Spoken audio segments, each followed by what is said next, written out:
Dubai के अंदर हिंदुओं का एक मंदिर बनाया गया है जिसके अंदर तकरीबन 13 के करीब देवी देवताओं की मूर्तियां रखी गई हैं और हिंदुओं को ट्रिब्यूट देने के लिए वो एक दिन पहले ही हिंदुओं के लिए ओपन कर दिया गया ताकि हिंदू वहां पर आकर अपनी वर्शिप कर सके, अपनी पूजा पाठ कर सके।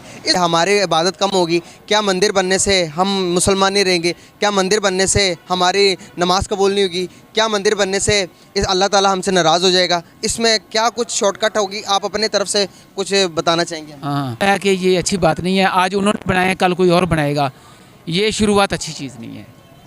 अगर मतलब आप कह रहे हैं कि सही नहीं है, गलत है, बिल्कुल गलत है। गलत है। पाकिस्तान में भी बन रहा था मंदिर, तो पाकिस्तान में बनाने नहीं दिया गया।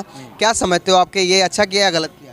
ठीक है, नहीं बनने दिए नहीं और नहीं बनने देना चाहिए। नहीं बनने देना चाहिए। अगर मंदिर बनता तो उससे क्या नुकसान होना था? नुकसान क्या होना था? दीन इस्लाम का नुकसान होता है, क्या नुकसान? मानों का नुकसान होता है। एक तरह? काफर है, वो अपनी मर्जी से जीता है, सलाम को नुकसान होता है।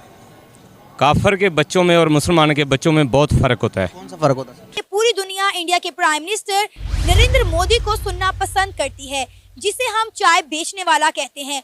पूरी दुनिया इंडिया के प्राइम मिनिस्टर नरेंद्र मोदी को सुनने के लिए कतार में लगती है, उनका इंतजार करती है, लेकिन कोई भी पाकिस्तान के प्राइम मिनिस्टर को सुनना पसंद नहीं करता। हालांकि दोनों मुल्क न्यूक्लियर पावर्स हैं। यूएई के अंदर एक वर्ल्ड गवर्नमेंट समिट होने जा रहा है 12 से 14 फरवरी, जिसमें इंडिया के प्राइम मिनिस्टर नरेंद्र मोदी को गेस्ट ऑफ ऑनर इनवाइट किया गया है, जहां पे इंडिया के प्राइम मिनिस्टर नरेंद्र मोदी दुनिया का बनने वाला सबसे बड़ा मंदिर, उसका इफ्तिताह भी करेंगे। जय हिंद दोस्तों। संयुक्त राज्य अरब अमीरात में पहला हिंदू मंदिर भक्तों के लिए खुलने वाला है। मीडिया रिपोर्ट की माने तो इस मंदिर के उद्घाटन समारोह में प्रधानमंत्री नरेंद्र मोदी हिस्सा लेने वाले हैं। यूएई की राजधानी अबू धाबी में इस मंदिर का निर्माण किया जा रहा है। यूएई अबू धाबी में दुनिया का सबसे बड़ा हिंदू टेम्पल बनाया जा रहा था, जो कि अब तामीर हो चुका है और 14 फरवरी को इस हिंदू टेम्पल का इफ्तिताह किया जाएगा। ये दुनिया का सबसे बड़ा टेम्पल बताया जा रहा है, 27 एकड़ रकबे पर बनाया गया है। 14 फरवरी को इंडिया के प्राइम मिनिस्टर नरेंद्र मोदी को स्पेशली इनवाइट किया जा रहा है यूएई में कि वो आए उस टेम्पल का इफ्तिताह करें। हम एक भिखारी हैं, हम कर्जा मांगते हैं, अपना सिस्टम चलाते हैं, अपने रिसोर्सेज को हम इस्तेमाल में लाते नहीं हैं। जो पॉलिटिकल हालात है वो हम देख रहे हैं। There is nothing like politics. एक चीज़ है वो प्री प्लान सेटअप के थ्रू चल रही है और हमारे जो हालात हैं वो दिन ब दिन बिगड़ते जा रहे हैं। करेंसी की हालत हमारी ख़राब हो रही है। तो अब हम मुसलमानों का नाम है, कफ़ार की कोशिश है कि मुसलमानों को दबा के रखें। ठीक है, अब मुसलमानों को नहीं दबा सकते, वो खुद मिट रहे हैं, इसलिए वो अपना बढ़ाना चाहते हैं। सर अगर पाकिस्तान में मंदिर बनता तो आपको नहीं लगता कि हमारे नबी ने तो कभी भी नहीं कहा कि उस मंदिर को गिरा दो या यहाँ पर मंदिर नहीं बनना चाहिए या यहाँ पर मंदिर बने? बात बताऊँ आपको, आप मुसलमान हैं? अल्हम्दुलिल्लाह। अब मुसलमान है तो मुसलमान जब जहाद छोड़ देंगे तो काफिर हैवी हो जाएगा आप पर। कि वक्त के साथ साथ दुबई और इंडिया के ताल्लुकात बहुत ज़्यादा बेहतर होते जा रहे हैं और पाकिस्तानियों के लिए दुबई में उतनी ही ज़्यादा सख्तियां होती जा रही हैं। पिछले दिनों की खबर है कि सुनने में आया था कि 950 पाकिस्तानियों को यूएई ने लात मारकर दुबई से बाहर कर दिया। लेकिन इंडिया के प्राइम मिनिस्टर नरेंद्र मोदी जब दुबई जाते हैं तो रात के 2 बजे दुबई के प्रिंस उन्हें वेलकम भी करते हैं, फ्रेंडशिप बैंड भी पहनाते हैं और उनको ये अहद भी देते हैं कि दुबई में रहने वाले हिंदू उनकी जिम्मेदारी हैं। मैडम इसके लिए बात यह है कि आप सबसे पहले पाकिस्तान को देखें ना। पाकिस्तान के अंदर माइनॉरिटीज़ है, उनके राइट है।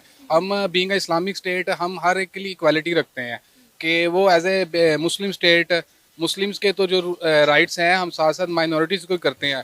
ये इधर लाहौर में के अंदर भी मंदिर है, चर्च भी है, तो हम उनको बंद तो नहीं कर सकते। अगर दुबई के अंदर हो रहा है तो दुबई का अपना एक पर्सपेक्टिव है, उनका एक अपना माइंडसेट है कि वो इसको क्यों कर रहे हैं, क्यों नहीं कर रहे। और वहाँ पे अगर हिंदुइज्म की जो कम्युनिटी है वो बढ़ रही है तो ऑब्वियसली बात है कि वो लोग चाहेंगे कि हमारे लिए ये चीज़ें हों ताकि हम अपना रिलीजियस जो भी उनका सिस्टम है उसको वो करें प्रॉपर तरीके से। और दूसरी ईमान पर कोई असर पड़ता या बहुत पड़ता है। पड़ता है? जी, किस चीज़ से फर्क पड़ता है? कुफ़ार है, कुफ़ार के कई ऐसे मुल्क हैं जिधर अजान देना लाओ नहीं है। ठीक है, तो अब आप कह रहे हैं कि इधर मंदिर बनने से अगर हम उन जैसे होंगे तो हम में और उनमें क्या फ़र्क होगा? क्या फ़र्क होगा? जब से तलवार छोड़ी है तो हम काफिर हैवी हो गए आप लोगों पर।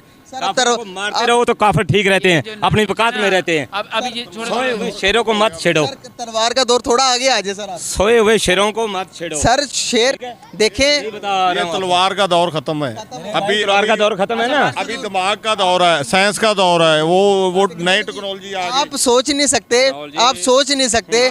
देखें, फॉर एग्जाम्पल मेरे नबी, मैं पहले मेरी छोटी सी बात सुन ले। जब मेरे नबी इस दुनिया में थे ना, तो उन्होंने उस टाइम के मुताबिक तैयारी की कि जब लोग तलवारों से लड़ते थे, जब लोग हथियारों से लड़ते थे।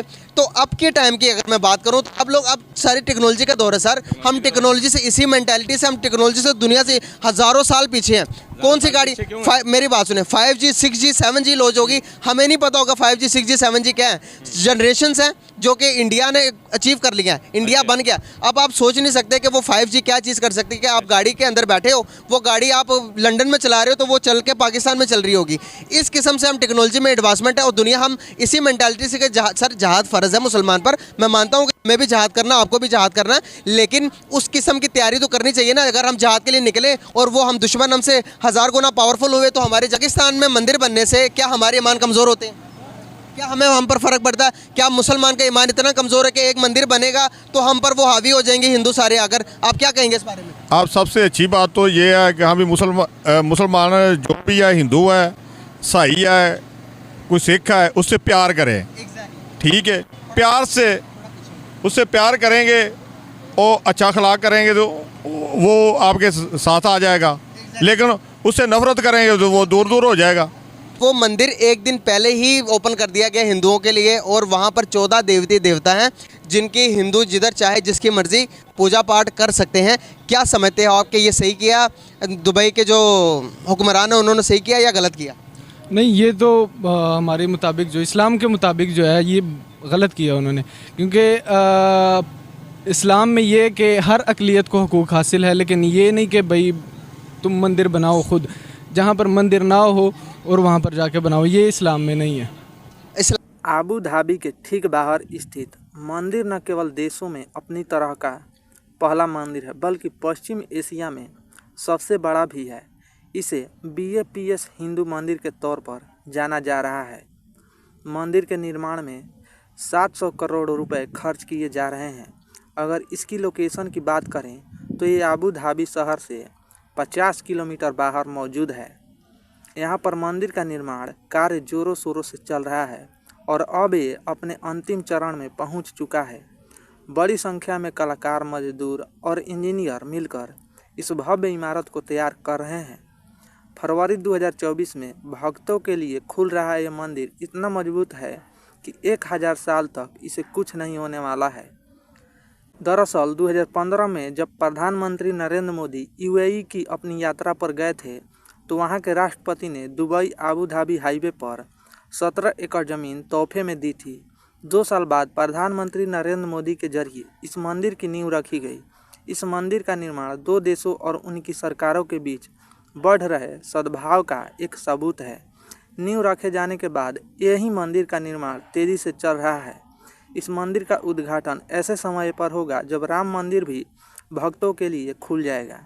कृष्ण के अवतार के रूप में स्वामी नारायण की पूजा के लिए जाने जाने वाले BAPS ने दुनिया भर में 1100 से अधिक हिंदू मंदिरों का निर्माण किया है।